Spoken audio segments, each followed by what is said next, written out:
सबसे पहले question number 30 देखो। 30 में लिखा है kinetic energy of n molecule of oxygen is x joules at -123 degree Celsius. Another sample of oxygen at 27 degree Celsius is kinetic energy 2x. The later sample contains, तो हमें पता है काइनेटिक एनर्जी पर molecule 3/2 kT होता है। तो आप सबसे पहले फॉर्मूला लगाओ 3/2 k into 273 minus 123 into n is equal to x. ये वैल्यू हो गई 3/2 k into 150 n is equal to x. दूसरा टेम्परेचर 27 डिग्री सेल्सियस में दे रखा है, तो उसके लिए 3/2 kT फिर से लगाओ into number of molecules N1 मान लो। यहाँ से सॉल्व करेंगे तो N1 की वैल्यू N आ जाएगी, तो answer N moles of oxygen हो जाएगा। ठीक है। इसके बाद क्वेश्चन नंबर 46। 46 में लिखा है compressibility factor of gas is less than unity at STP therefore. तो कॉम्प्रेसिबिलिटी फैक्टर आपको पता है Z क्या होता है, molar volume of ideal real gas by ideal gas. Molar volume of real gas by ideal gas at given pressure and temperature. उसने बोला हो इस वैल्यू को एसटीपी पे निकालना है, तो एसटीपी पे वॉल्यूम ऑफ आइडियल गैस जो होता है फॉर 1 मोल ये होता है 22.4 लीटर्स या 7 लीटर्स होता है। अगर आपको सही से लिखा है तो इतना चल जाता है। अगर आपको 22.7 लिखा है तो 22.7 लीटर्स लिख लो, ये आपकी वैल्यू हो गई। और Z आपको दे रखा है कि लेस देन यूनिटी, तो Z इज लेस देन 1। तो molar volume of real gas अगर लिखेंगे तो ये वैल्यू कितनी आ जाएगी, Z value is less than 1, so molar volume of real gas will be less than 22.7 liters. तो ऑप्शन के हिसाब से बी मार्क कर देंगे, लेस देन 22.4 भी लिखा जा सकता है।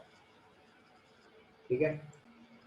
क्वेश्चन नंबर 48 में आपको सीधे सीधे बताया था Z greater than 1 positive deviation होता है और ऐसी गैस डिफिकल्ट टू कंप्रेस होती है। डिफिकल्ट टू कंप्रेस क्यों होती है, क्योंकि यहाँ रिपल्सिव फोर्सेस काम करते हैं।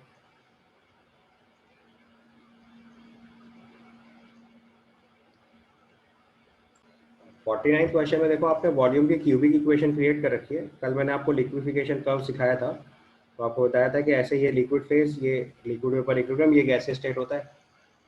तो अगर एक गिवन प्रेशर पे हमें इसके रूट्स लिखने हैं तो मैं डॉटेड लाइन से बना दे रहा हूँ। तो ऐसे इसके 3 रूट्स बनाए जा सकते हैं, एक ये रूट है, एक ये रूट है, एक ये रूट है। ठीक है। लेकिन जैसे ही हम लोग टेम्परेचर बढ़ाते हैं तो क्या होता है कि ये गैप जो है वो छोटा हो जाता है, यानी रूट्स क्लोजेस्ट आते चले जाते हैं। और जब क्रिटिकल टेम्परेचर आ जाता है तो ये यूनिक टेम्परेचर हो जाता है, this is T equal to T C. और टेम्परेचर TC से ज़्यादा हो जाता है तो गैस कभी लिक्विफाई होती ही नहीं, और उसमें कहीं भी ऐसा पॉइंट नहीं आता है जहाँ पे गैस लिक्विफाई हो रही हो। तो जो वाटर वर्ल्ड की क्यूबिक इक्वेशन है उसमें वॉल्यूम के 3 रियल रूट्स होंगे, इमेजिनरी रूट्स पॉसिबल ही नहीं है, तो इसका आंसर ए हो जाएगा। और इसका आंसर इनकरेक्ट स्टेटमेंट पूछा है तो बी लिखेंगे। जैसे जैसे टेम्परेचर बढ़ाते जाते हैं, ये टेम्परेचर T1 है, ये T2 है, तो T2 ग्रेटर देन T1 होगा। तो आप देखो ये तीनों पॉइंट जो मैंने बी और सी पॉइंट लिखे थे ये क्लोजेस्ट आते जा रहे हैं, बी डैश सी डैश लिख लो। यहाँ जाके बी डैश और बी और सी कोइंसाइड कर गए एक दूसरे के साथ, ये क्रिटिकल टेम्परेचर होता है। ठीक है। उसके बाद अगला क्वेश्चन आपने पूछा है क्वेश्चन नंबर 50। 50 में लिखा है consider the real gas placed in a container if the intermolecular attraction are supposed to be disappear suddenly, which of the following will happen। तो अगर इंटरमोलिकुलर फोर्स डिसअपियर कर गए तो हमारी इक्वेशन में P plus A by b m square में a by b m square का term गायब कर देंगे। हमारा एक्सप्रेशन जाएगा P into V M minus b, P into V M minus B equal to R T, expression बनेगा। तो अगर इंटरमोलिकुलर फोर्सेस कम हो गए तो जो पहले pressure P plus A by V M square था वो वैल्यू बढ़ गई सीधे सीधे, क्योंकि इंटरमोलिकुलर इंटरेक्शन की वजह से रियल गैस का प्रेशर कम हो जाता है। तो जैसे इंटरमोलिकुलर इंटरेक्शन खत्म हो गए तो गैस का रियल गैस का जो प्रेशर है, प्रेशर ऑफ रियल गैस जो है वो इंक्रीज कर जाएगा, क्योंकि जो डिक्रीज हुआ होता है वही तो plus a m square by we square से ऐड करते हैं। तो उसका आंसर बी हो जाएगा। रियल गैस में इंटरमोलिकुलर अट्रैक्शन की वजह से प्रेशर डिक्रीज कर जाता है, अगर इंटरमोलिकुलर इंटरेक्शन खत्म हो गया तो प्रेशर क्या होगा, इंक्रीज कर जाएगा। ठीक है। इसके बाद 52 में लिखा है रियल गैस ओबेइंग वॉन डर वाल equation will resembles ideal gas if. तो अगर ए और बी निग्लिजिबल हो जाएंगे तो P इक्वल टू एनआरटी बन जाएगा। आप आपको वॉन वाल इक्वेशन को आइडियल गैस इक्वेशन अगर बनाना है तो P plus A by V M square V M minus B equal to R T अगर इक्वेशन है, उसमें ए जीरो हो जाए और बी जीरो हो जाए तो इक्वेशन अपने आप P V M equal to R T बन जाएगी। तो वॉन वाल कांस्टेंट ए और बी अगर बहुत स्मॉल होंगे तो रियल गैस का बिहेवियर आइडियल आने लगेगा। 52 का आंसर ए हो जाएगा।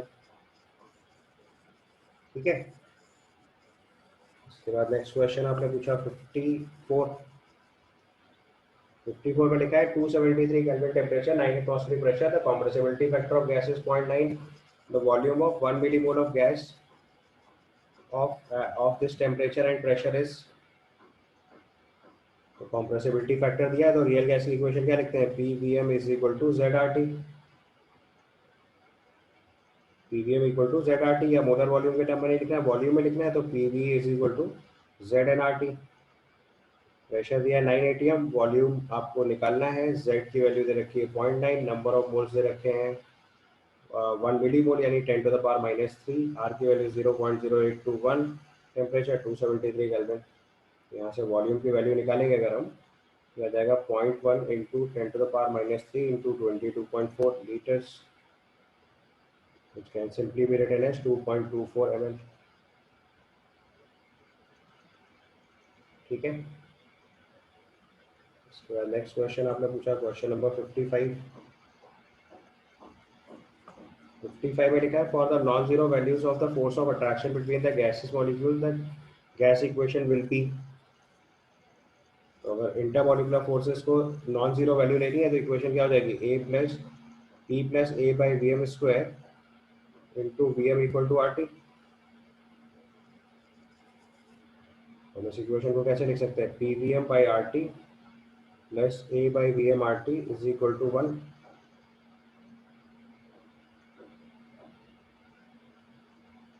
या जिस फॉर्म में पूछी उसी में लिखना है, तो बस ऐसे मत लिखो, तो सीधे सीधे मल्टीप्लाई कर लो, तो यह आ जाएगा P V M is equal to R T minus A by V M square, और वी एम की जगह वी बाई एन लिख दो, अगर वी एम की जगह वी बाई एन लिख लो अगर आपको जैसा एक्सप्रेशन दिया उसके हिसाब से, तो P V equal to N R T minus A N square by we square आ जाएगा।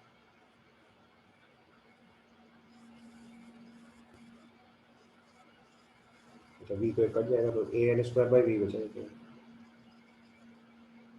ये बचेगा, तो उसका आंसर ए हो जाएगा। इसके बाद क्वेश्चन नंबर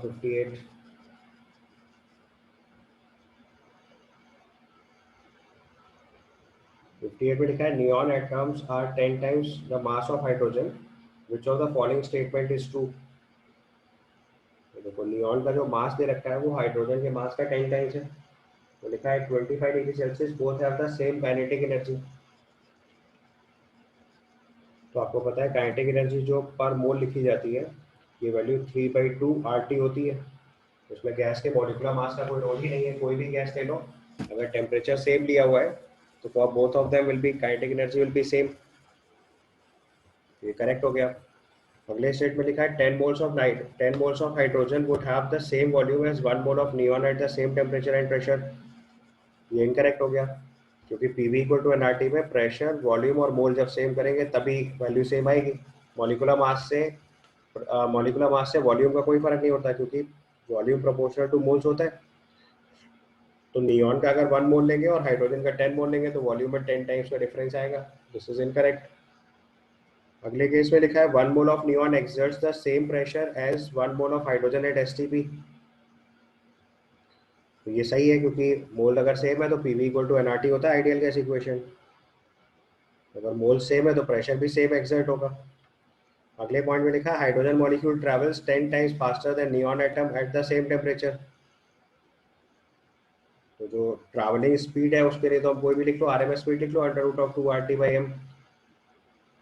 अगर हम इसकी मान लो आरएमएस स्पीड से ही निकाल लें तो ये वैल्यू आ जाएगी √3 RT/m।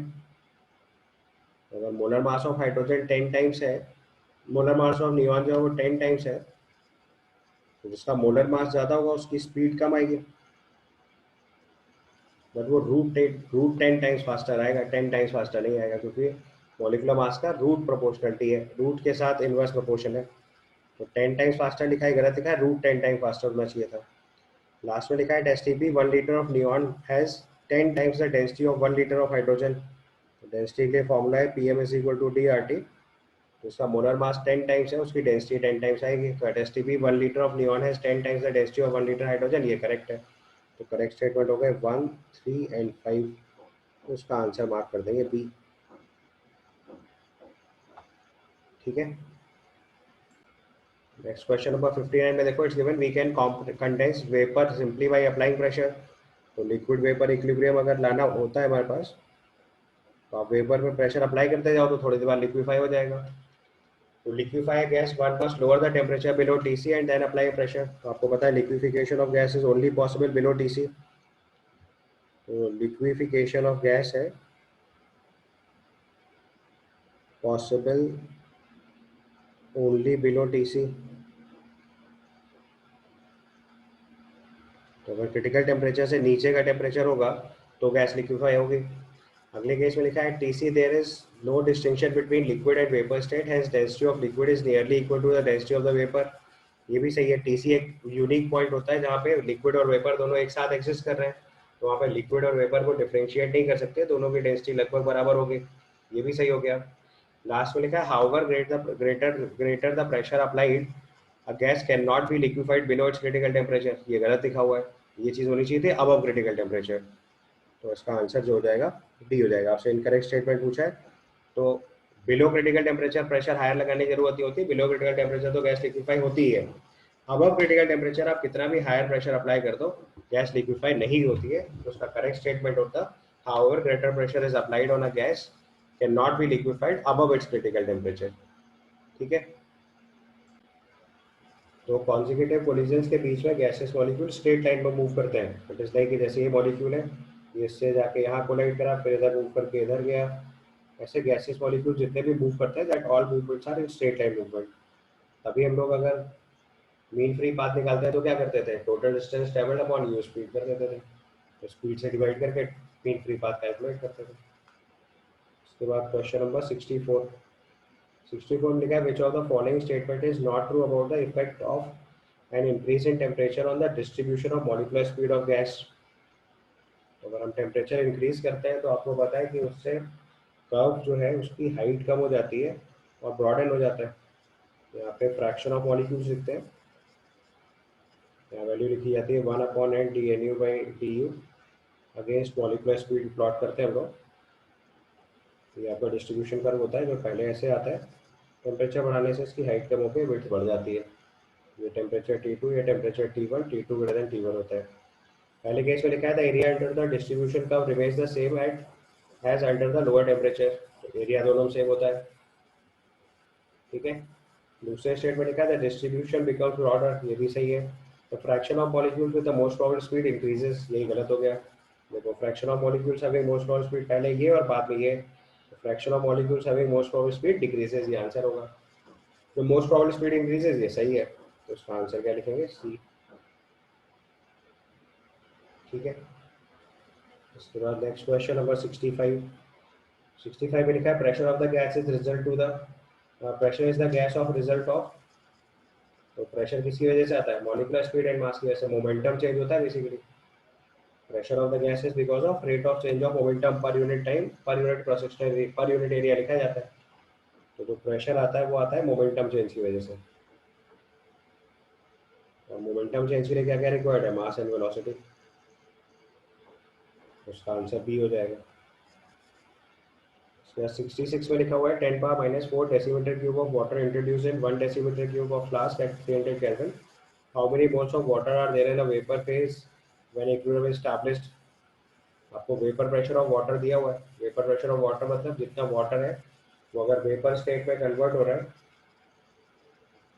तो उसकी वजह से प्रेशर कितना है 3170 पास्कल। तो बस सीधे वेपर स्टेट में आपसे पूछा है number of moles of water in the vapour phase, तो पीवी इक्वल टू एनआरटी लगा दो बस सीधे सीधे। वेपर स्टेट में प्रेशर है 3170 पास्कल, वॉल्यूम निकालना है तो मीटर क्यूब में आ जाएगा। नंबर ऑफ मोल्स, अच्छा वॉल्यूम ऑफ द कंटेनर तो गिवन है आपको 1 डेसीमीटर क्यूब, उसको मीटर क्यूब में कन्वर्ट करोगे तो आ जाएगा 10⁻³ metre cube. Is equal to number of moles आपको निकालने हैं, आर की वैल्यू 0.0821, सॉरी एसआई स्केल में सॉल्व कर रहे हैं तो 8.31 जूल्स पर मोल केल्विन, और टेम्परेचर आपको दे रखा है 300 केल्विन। यहाँ से सॉल्व करके पहले एन निकालो, तो 3170 इंटू 10⁻³ बाय 8.31 इंटू 300, ये सॉल्व करके नंबर ऑफ मोल्स निकाल लो। जितने मोल्स यहाँ से आएंगे वही मोल्स वेपर स्टेट रिप्रेजेंट है, क्योंकि इन्हीं की वजह से प्रेशर अप्लाई हो रहा है। क्वेश्चन नंबर 67 में दिया है chlorine is more easily liquefiable than ethane, तो जो गैस आसानी से लिक्विफाई होती है उसके इंटरमॉलिक्यूलर फोर्स ज़्यादा होते हैं। तो यहाँ से हमें पता चल गया कि intermolecular forces of chlorine will be more than C2H6, और जिसके इंटरमॉलिक्यूलर फोर्सेस ज़्यादा होते हैं उसकी वैल्यू ऑफ ए ज़्यादा होती है, तो A of Cl2 will be more than A of C2H6। अच्छा, बी जो होता है वो साइज पे डिपेंडेंट होता है, तो साइज किसका बड़ा होगा, C2H6 का।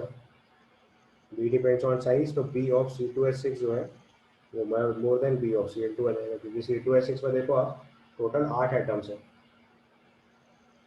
तो it will be a bigger molecule than Cl2, उसका पी वैल्यू हायर हो जाएगा, तो A Cl2 का ज़्यादा होगा और B C2H6 का ज़्यादा हो जाएगा, तो उसके ग्राउंड पे इसका आंसर डी रिपोर्ट कर देंगे, because A is related to intermolecular forces, B is related to molecular size, molecular size C2H6 का ज़्यादा है, intermolecular forces Cl2 के ज़्यादा है, तो इसका आंसर डी रिपोर्ट करेंगे। Then comes question number 73। 73 में पूछा है density of nitrogen gas is maximum at, density के लिए फॉर्मूला क्या होता है, Pm is equal to DRT। यहाँ से डेंसिटी अगर लिखेंगे तो आ जाएगा Pm/RT, और बस चेक कर लो उसमें Pm/RT किसके लिए सबसे ज़्यादा आ रहा है, तो उसका मतलब प्रेशर ज़्यादा होना चाहिए और टेम्परेचर कम होना चाहिए, ये फैक्टर है। सारे ऑप्शन में चेक कर लो, पहले वाले केस में डेंसिटी लिखेंगे D1, तो प्रेशर होगा 1 एटमॉस्फेयर के आसपास और टेम्परेचर होगा 273 केल्विन। दूसरे वाले ऑप्शन में D2 अगर कैलकुलेट करेंगे तो ये आ जाएगा 0.5 इंटू M/R इंटू 273। तीसरे ऑप्शन में चेक करेंगे तो it is D3 equal to 4 into M/R into 546, यानी कि आ जाएगा 2M/R इंटू 273। और डी ऑप्शन लिखेंगे तो आ जाएगा D4 अगर लिख रहे हैं तो this is 1 into M/R into 546, उसमें हाइएस्ट वैल्यू कौन सी है, सी, वही आंसर हो जाएगा। ठीक है, 76 क्वेश्चन देख लो। 76 में लिखा है pressure remaining is the same, volume of the gas given mass of ideal gases increases by every degree centigrade of this. तो अगर प्रेशर टेम्परेचर कांस्टेंट है आइडियल गैस के तो V प्रोपोर्शनल टू T लगाएंगे। एब्सोल्यूट जीरो पे Charles law apply नहीं करते हैं, क्योंकि वो थ्योरेटिकल टेम्परेचर होता है। थ्योरेटिकल टेम्परेचर और बॉयल्स टेम्परेचर रियल गैस के लिए डिफाइन होते हैं, आइडियल गैस के लिए डिफाइन ही नहीं होते, तो आंसर क्या बचेगा इसका, 0 डिग्री सेल्सियस। या यहाँ पे कोई भी टेम्परेचर लिखा होता है वो आंसर होता है, 0 degree is not important, any temperature is the answer. Critical temperature Boyle's temperature real gas के लिए होते ही नहीं है, they are for critical temperature और बॉयल्स टेम्परेचर आइडियल गैस के लिए होते ही नहीं है, they are for the real gas, तो उसका कोई मतलब नहीं बचा यहाँ पे। और एब्सोल्यूट जीरो पे जाके चार्ल्स लॉ की इंपॉर्टेंस ही खत्म हो जाती है, क्योंकि एब्सोल्यूट जीरो पे वॉल्यूम जीरो हो गया तो वो आइडियल गैस ही नहीं बचेगी। मैटर एग्जिस्ट करने के लिए वॉल्यूम होना जरूरी है, और एब्सोल्यूट जीरो पे वॉल्यूम जीरो हो जाएगा क्योंकि टी जीरो है, तो उस कंडीशन में स्टेट ऑफ मैटर की एग्जिस्टेंस ही खत्म हो जाएगी, तो that is also not a temperature जहाँ हम चार्ल्स लॉ अप्लाई करें। तो चार्ल्स लॉ किसी भी टेम्परेचर पे अप्लाई कर सकते हैं, V प्रोपोर्शनल टू T की कंडीशन आएगी आइडियल गैस के लिए। ठीक है, उसके बाद 77 लिखा है, the excluded volume of the gas will be larger if T, कुछ मिसप्रिंट है, मेरी समझ से TC/PC होना चाहिए था, उसको सही कर लीजिए, TC/PC होगा। TC की वैल्यू होती है 8A/27 RB और PC की वैल्यू होती है A/27B²। तो अगर हम उसको सिंप्लीफाई करेंगे तो देखो 27 कट जाएगा, एक B कैंसिल हो जाएगा और A कैंसिल हो जाएगा, तो ये सॉल्व होकर आ जाएगा 8B/R,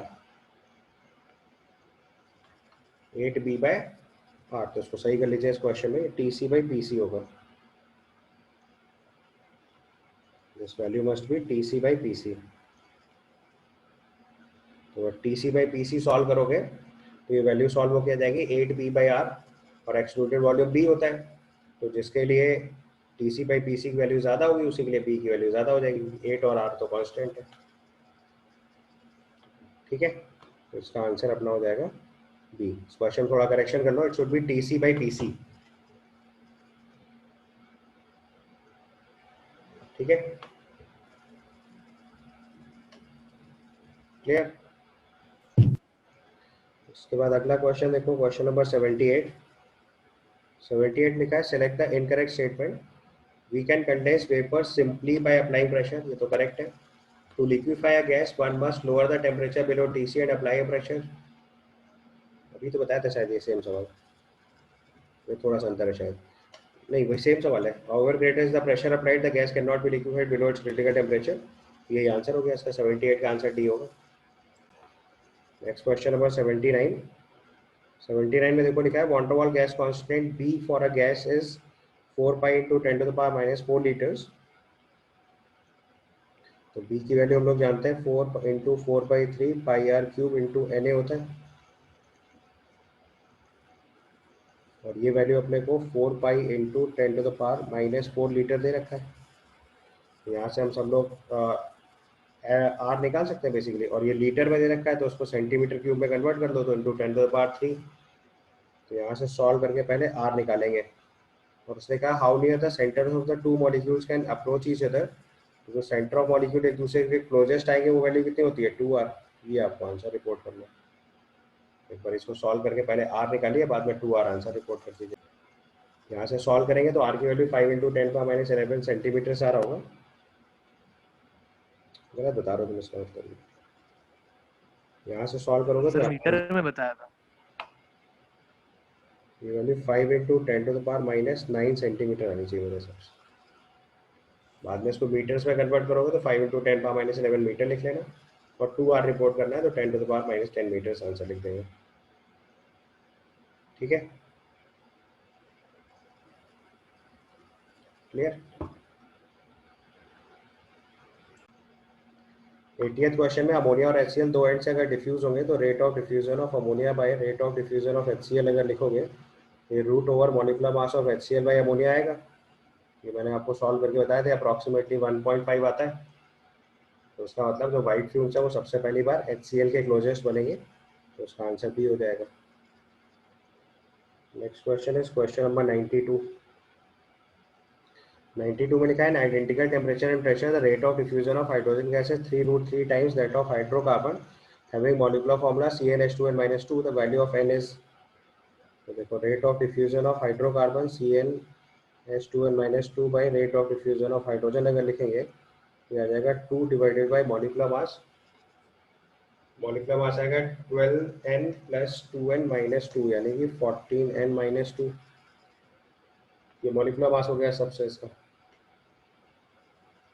ठीक है, अब उसने बोला हुआ था identical temperature rate of diffusion of hydrogen gas is 3√3 times that of hydrocarbon. तो ये वैल्यू 1/3√3 हो गई, दोनों तरफ स्क्वायर कर दो तो वैल्यू आ जाएगी 2/14n - 2 इज इक्वल टू 1/27। यहाँ से n की वैल्यू निकालनी है, तो ये 56/4 14 आ जाएगा, 4 आंसर हो जाएगा, राइट।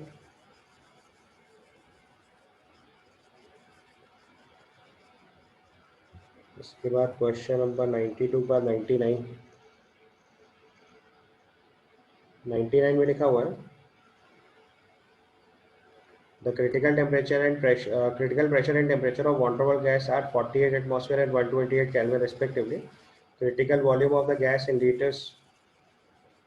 तो अभी मैंने सॉल्व करना सिखाया था आपको, आप TC/PC लिख लो। ये वैल्यू अभी सॉल्व करके लिखी थी हम लोगों ने, तो 8A/27 RP इंटू A/27B²। इसको सिंप्लीफाई करेंगे तो ये वैल्यू आ जाएगी 8B/R।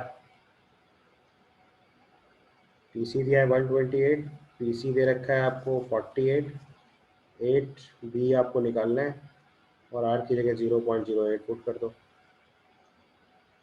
यहाँ से वैल्यू ऑफ B आ जाएगी आपके पास, ये आएगा 1.28/48। 1.28/48 लीटर्स पर मोल। तो मोलर वॉल्यूम में लिख रहे हैं तो लीटर में आपका क्रिटिकल वॉल्यूम हो गई, ये आपका यहाँ से ये नहीं, ये क्रिटिकल वॉल्यूम नहीं हुआ, ये बी हुआ अभी। अब क्रिटिकल वॉल्यूम जो होता है वो 3b होता है। यहाँ से सॉल्व होके बी, अब बी आ गया। अभी बी सी की वैल्यू क्या होती है, 3b। ये 3 इंटू 1.28/48 करेंगे, ये सॉल्व करके लिख लीजिएगा। ये सॉल्व होके 0.08 लीटर यस। आंसर आ जाएगा। ठीक है।